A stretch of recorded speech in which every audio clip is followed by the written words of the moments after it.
Exercise 2.1 के सवालों को हल करने के क्रम में अब हम इसके तीसरे प्रश्न को लेते हैं। तीसरा प्रश्न 2x minus 3y equals to 9। दूसरा समीकरण है 2x plus y equals to 13। ये समीकरण नंबर 1। समीकरण नंबर 2। अब यहां पे हम देखते हैं कि यहां पे चरांक x का जो गुणांक है पहले समीकरण में वो 2 है और समीकरण 2 में जो चरांक x का गुणांक है वो भी 2 है।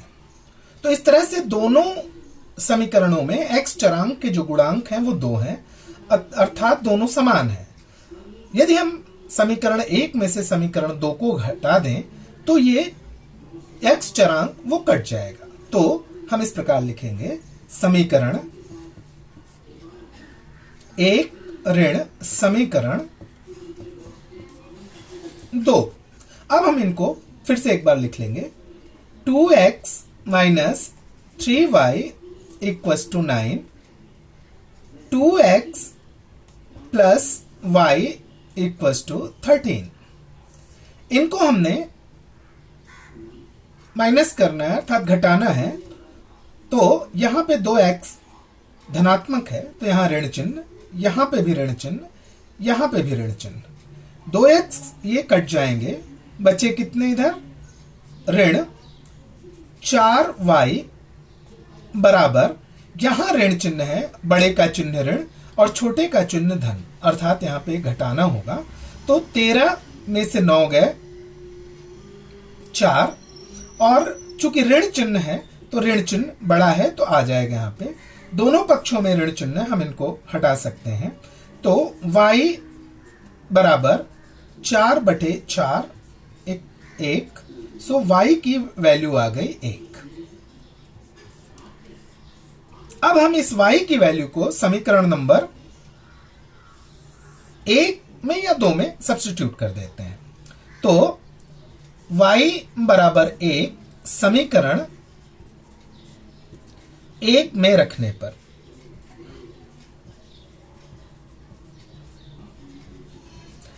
अब हम जब इसकी वैल्यू यहां पे रखेंगे तो सबसे पहले हम समीकरण 1 को लिखेंगे। 2x minus 3y equals to 9। 2x 2 into x minus 3 और y की वैल्यू हमको मिली है 1 equals to 9। So 2x minus 3 equals to 9। 2x equals to 3 इधर आएगा तो 9 plus 3। So 2x equals to 12। तो x इक्वल्स टू 12/2, 2 6 12।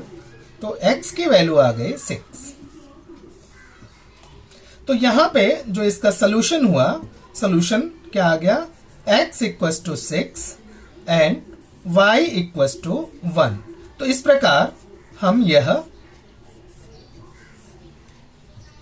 तीसरा प्रश्न स्वाध्याय 1.1 का हमने यहां पे आपके सामने हल किया। आइए अब हम स्वाध्याय 1.1 के चौथे प्रश्न को लेते हैं। चौथा प्रश्न, दूसरे क्वेश्चन का जो चौथा प्रश्न है वो है 5m minus 3n equals to 19। यह है समीकरण number 1। m minus 6n equals to -7। यह है समीकरण नंबर 2। अब यहां पे हम देखते हैं कि कोई भी गुणांक यहां पे चरांकों के साथ, चाहे m का हो चाहे n का हो, कोई भी समान नहीं है। लेकिन अगर हम समीकरण 1 में जो n चरांक है उसमें अगर हम 2 का गुणा कर दें तो वहां पे 6n हो जाएगा और समीकरण 2 में भी 6n है। इस प्रकार दोनों चरांक के गुणांक बराबर हो जाएंगे, तो हम एक को विलोप कर सकते हैं। तो हम देखते हैं समीकरण 1 गुणे 2। जब समीकरण 1 में 2 का हम गुणा करते हैं तो हमें एक तीसरा समीकरण मिलता है। वो क्या आ जाएगा? 10n minus 6n 10m minus 6n equals to 19 2 जा 38। ये समीकरण नंबर 3।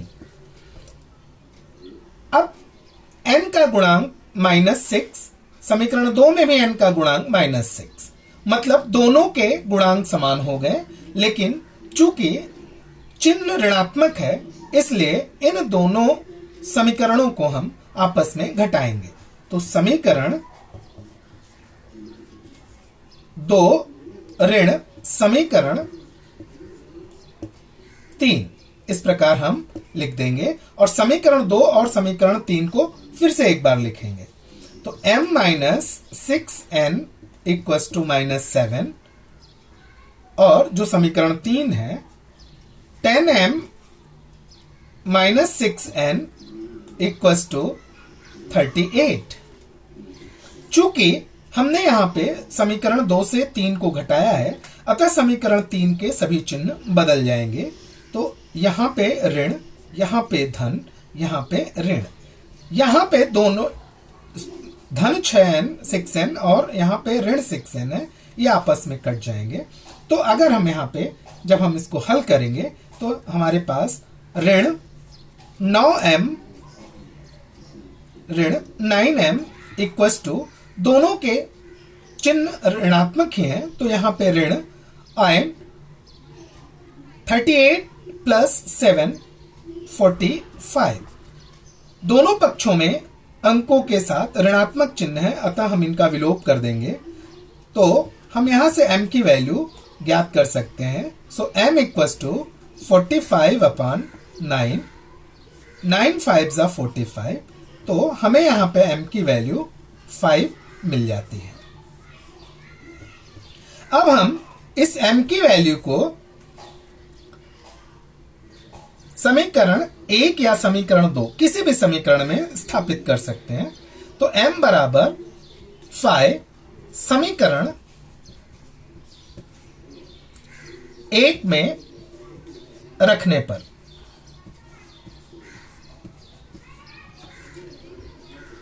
तो पहले समीकरण 1 लिख लेते हैं। 5m minus 3n equals to 19। So 5m का जो मान हमने प्राप्त किया है वो है 5। तो 5 into 5 minus 3n equals to 19। तो माइनस 3n इक्वस टू 5 5 जा 25, जब दूसरी तरफ जाएगा तो वो ऋणात्मक हो जाएगा। तो 19 माइनस 25, तो माइनस 3n इक्वस टू -6। दोनों पक्षों में चूंकि ऋण चिन्ह है इसलिए ये आपस में कट जाएंगे। सो n इक्वस टू 6 अपॉन 3, 3 2 जा 6, तो n की वैल्यू हमें यहां प्राप्त हो गई 2। तो इस प्रकार अगर हम सॉल्यूशन देखें इस क्वेश्चन का, सो m की वैल्यू हमें प्राप्त होती है 5 और n की वैल्यू हमें प्राप्त होती है 2। अगर हम m की वैल्यू 5 और n की वैल्यू 2 को यहां पे रखते हैं तो 5 5 जा 25 माइनस 3 2 जा 6, तो 25 माइनस 6 इक्वल टू 19। सो हमारा यह प्रश्न बिल्कुल करेक्ट है। हमारा जो आंसर प्राप्त हुआ है 5 और 2, यह हमारे दोनों समीकरणों को संतुष्ट करता है। तो इस प्रकार ये चौथा प्रश्न हमने हल किया। अब हम इसी क्रम में पांचवें प्रश्न को लेते हैं।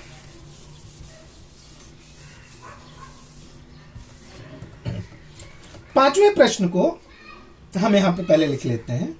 सो स्वाध्याय 1.1 के दूसरे का पांचवा प्रश्न। 5x plus 2y 5x plus 2y equals to -3, यह है equation number 1। x plus 5y equals to 4, x plus 5y equals to 4, equation number 2। ये दो समीकरण हमारे पास हैं। यहां पे भी अगर हम देखें तो हमारे पास किसी भी चरांक का गुणांक समान नहीं है, किंतु अगर हम समीकरण 2 में 5 से गुणा कर दें तो यह 5x हो जाएगा, x चरांक, और वह ऊपर के समीकरण नंबर 1 के 5x के समान हो जाएगा। तो हम उसका विलोप आसानी से कर सकते हैं। तो हम यहां पे देखते हैं समीकरण 2 मल्टीप्लाइड बाय 5, तो हमें एक तीसरा समीकरण प्राप्त होता है 5x plus 25y equals to 20। ये हो गए समीकरण नंबर 3। अब हम यहां पे देखते हैं समीकरण 3 में x चरांक का गुणांक 5 है और समीकरण 1 में भी x चरांक का गुणांक 5 है। हम इनको, चूंकि इन दोनों के जो साइन है, जो चिन्ह है वो समान है, तो हम इनको घटा के सब्ट्रैक्ट करके हम इनको हल प्राप्त कर सकते हैं। तो हम घटाने का काम करेंगे। तो समीकरण 1 ऋण समीकरण 3, दोनों समीकरणों को लिख लेंगे। 5x plus 2y equals to -3 and 5x plus 25y equals to 20। चूंकि यहां पे ऋण चिन्ह हमको घटाना है, अतः समीकरण जो 3 है उसके सभी चिन्ह यहां परिवर्तित हो जाएंगे और ये -5x -25y और -20 हो जाएंगे। प्लस 5x -5x ये कैंसिल हो गए। अब हम यहां देखते हैं कि बड़े जो गुणांक है उसका चिन्ह ऋणात्मक है, तो पहले हम ऋण चिन्ह लिख लेंगे और 25 -2 तो आते हैं 23y इक्वस टू, यहां दोनों संख्याओं के चिन्ह ऋण है, अतः ये दोनों संख्याएं जुड़ जाएंगे तो ऋण 23। दोनों पक्षों में चूंकि ऋणात्मक चिन्ह है अतः ये ऋणात्मक चिन्ह हट जाएंगे।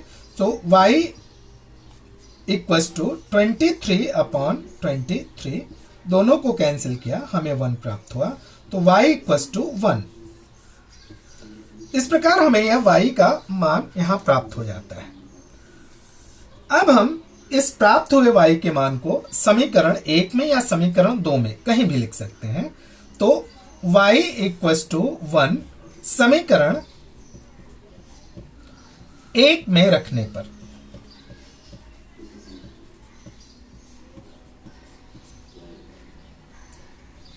पहले समीकरण 1 लिखेंगे 5x plus 2y equals to -3, 5x plus 2 और y की वैल्यू यहां पे 1 प्राप्त हुई है equals to -3, 5x equals to 2 1 जा 2, जब दूसरी तरफ जाएगा तो वह ऋणात्मक हो जाएगा, तो 3 -2, सो x की वैल्यू -3 एंड -2, सो -5, और यहां से 5 ये नीचे आ गया अपॉन 5, ये कैंसिल हो गए तो आया 1। तो x की वैल्यू हमें प्राप्त हो गई -1। इस प्रकार जो हमें सॉल्यूशन मिले हैं वो x इक्वस टू -1 और y इक्वस टू 1, इस प्रकार ये हमें वैल्यू प्राप्त हुई। अब इनकी हम यहां पे रख लेते हैं। तो -5y plus 2y -5x plus 2y equals to -3, तो 5 1 जा 5 -5, 2 1 जा 2 प्लस 2, -5 प्लस 2 इक्वस टू -3। इस प्रकार हमारा यह जो उत्तर प्राप्त हुआ है यह सही है।